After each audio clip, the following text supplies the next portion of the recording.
আসসালামু আলাইকুম প্রিয় ভিউয়ার্স, আমন্ত্রণ জানাচ্ছি নতুন আরও একটি ভিডিওতে। আমাদের আজকের ভিডিওর আলোচ্য বিষয় কোরআনে হজের নির্দেশ। মুসলিম জাতির পিতা হজরত ইব্রাহিম আলাইহিসসালাতু ওয়াসসালামকে আল্লাহ তাআলা মানুষের মাঝে হজের ঘোষণা দেওয়ার আদেশ করেছিলেন। তার ঘোষণার পর থেকে প্রতি আল্লাহতে বিশ্বাসীরা হজের উদ্দেশ্যে মক্কায় যান। হজকে কেন্দ্র করে পুরো বিশ্বের মুসলিমরা একত্রিত হন বাইতুল্লাহতে। প্রতি বছর ধর্মপ্রাণ মুসলিমদের পদভারে মুখরিত হয়ে ওঠে মিনা, আরাফা ও মুজদালিফা প্রাঙ্গণ। হজরত ইব্রাহিম আলাইহিসসালাতু ওয়াসসালামকে দেওয়া হজের নির্দেশের আলোচনা করা হয়েছে পবিত্র কোরআনে। এছাড়াও কোরআনের বিভিন্ন আয়াতে হজ সম্পর্কে গুরুত্বপূর্ণ আলোচনা রয়েছে। হজ সম্পর্কিত সে আলোচনাগুলো, সে আয়াতগুলো আপনাদের জন্য তুলে ধরা। বাইতুল্লাহ পর্যন্ত পৌঁছার শক্তি ও সামর্থ্য যে রাখে সে যেন হজ করে, এবং যে এই নির্দেশ অমান্য করবে সে কুফরির আচরণ করবে। তার জেনে রাখা উচিত আল্লাহ বিশ্ব প্রকৃতির উপর অবস্থানকারীদের মুখাপেক্ষী নন। সূরা আল ইমরান আয়াত 97। নিশ্চয় সাফা ও মারওয়া আল্লাহ নির্দেশসমূহের অন্যতম। সুতরাং যে ব্যক্তি আল্লাহর ঘরের হজ কিংবা উমরা সম্পন্ন করবে, এই দুই পর্বতের মধ্যে দৌড়াবে, তার পক্ষে কোনো পাপের কাজ সম্ভব নয়। আর যে ব্যক্তি নিজ ইচ্ছা, আগ্রহে ও উৎসাহে কোনো মঙ্গলজনক কাজ করবে, আল্লাহ তার সম্পর্কে অবহিত এবং পুরস্কার দান করবে। তিনি সর্বজ্ঞ। সূরা বাকারা আয়াত 158।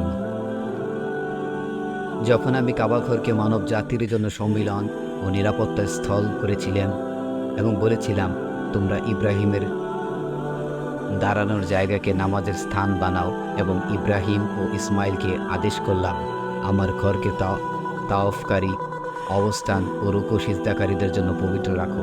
সূরা বাকারা আয়াত 125। তোমাদের উপর তোমাদের প্রতিপালকের অনুগ্রহ অনুসন্ধান করতে কোনো পাপ নেই। অতঃপর যখন তাওয়াফের জন্য ফিরে আসবে আরাফাত থেকে, তখন মাশআরে হারামের কাছে আল্লাহকে স্মরণ করো, আর তাকে স্মরণ করো তেমন করে যেমন তোমাদের হিদায়াত করা হয়েছে। আর নিশ্চয়ই এর আগে তোমরা ছিলে অজ্ঞ। অতঃপর তাওয়াফের জন্য দ্রুত গতিতে সেখান থেকে ফিরে এসো, যেখান থেকে সবাই ফিরে আসে, আর আল্লাহর কাছে ক্ষমা প্রার্থনা করো। নিশ্চয়ই আল্লাহ ক্ষমাকারী ও করুণাময়।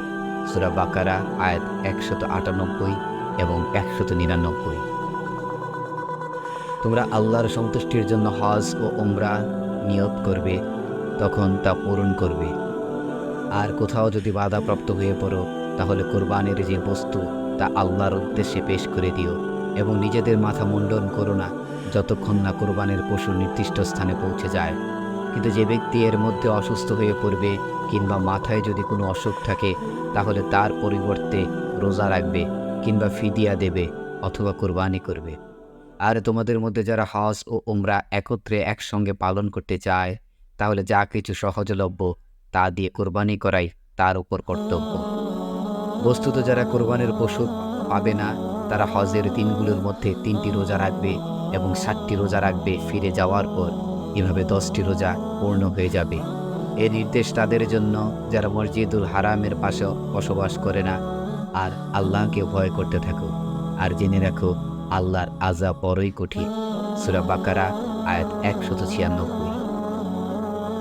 আর লোকেদের মধ্যে হজের ঘোষণা করে দাও, তারা তোমার কাছে সব দূরবর্তী স্থান থেকে হেঁটে ও উটের উপর সওয়ার হয়ে আসবে, যাতে তারা তাদের কল্যাণ ও নির্দিষ্ট দিনগুলোয় আল্লাহর নাম স্মরণ করে তার দেওয়া জীবিকা হিসাবে চতুষ্পদ জন্তু জবাই করতে পারে।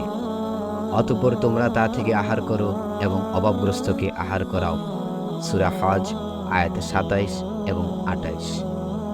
যে ব্যক্তি হজের নির্দিষ্ট মাসসমূহ হয়ে হজের নিয়ত করবে, তাকে ওদিক দিয়ে সতর্ক থাকতে হবে যে হজকালীন তার দ্বারা যেন কোনো পাশবিক লালসার তৃপ্তির কাজ, কোনো জেনা বেবিচার, কোনো রকমের লড়াই ঝগড়ার কথাবার্তা যেন না হয়।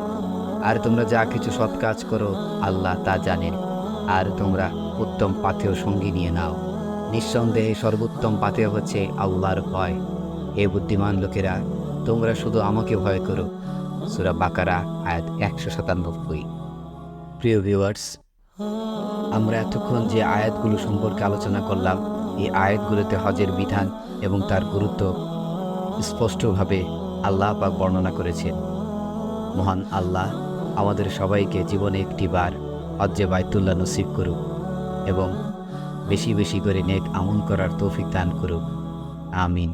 ওমা তৌফিক না ইল্লা বিল্লাহ। সবাই ভালো থাকবেন, সুস্থ থাকবেন। আসসালামু আলাইকুম ওয়া রাহমাতুল্লাহি ওয়া বারাকাতুহু।